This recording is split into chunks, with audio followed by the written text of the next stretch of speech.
What is it that makes this a more interesting gaming experience than this? Today we're discussing immersion.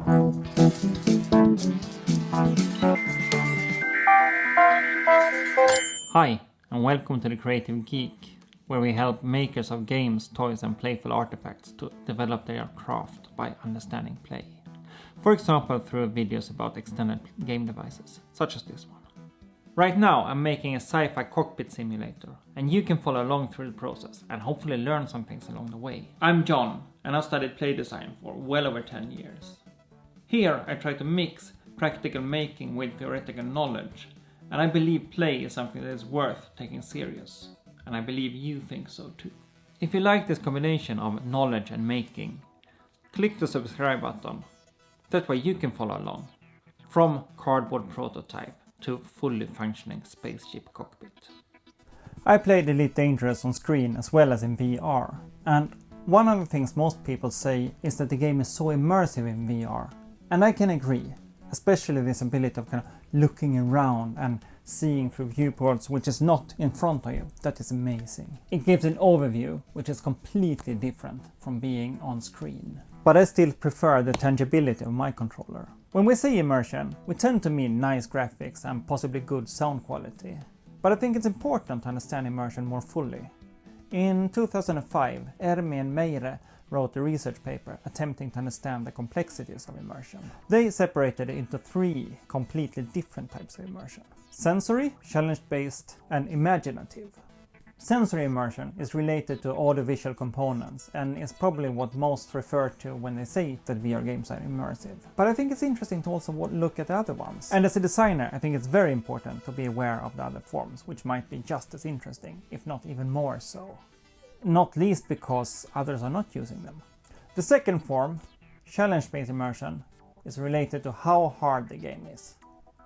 But maybe more importantly, how well balanced the challenge of the game is to the skill of the player. And this is what makes a game of chess with an opponent at your own skill level so interesting. Or why an Elite Dangerous dogfight with an opponent on your level might be exciting.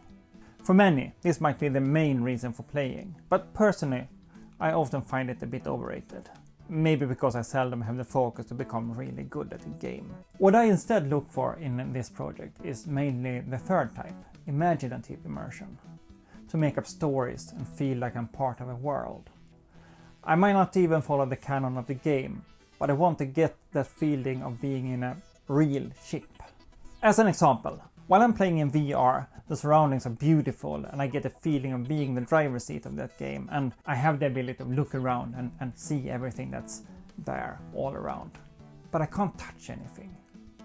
On the contrary, when I was setting up this controller for one of my first games and started trying it out, the game, while being clearly on the screen, my controller was still in my hands.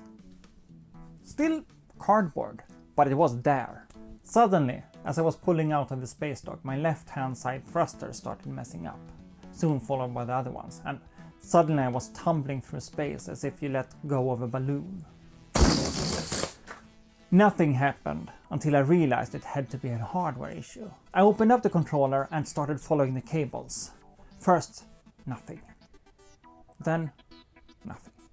And suddenly I found a grounding wire that had been broken loose from my microcontroller, and I plugged it in, and the thrusters, they started to calm down and I was able to fly again.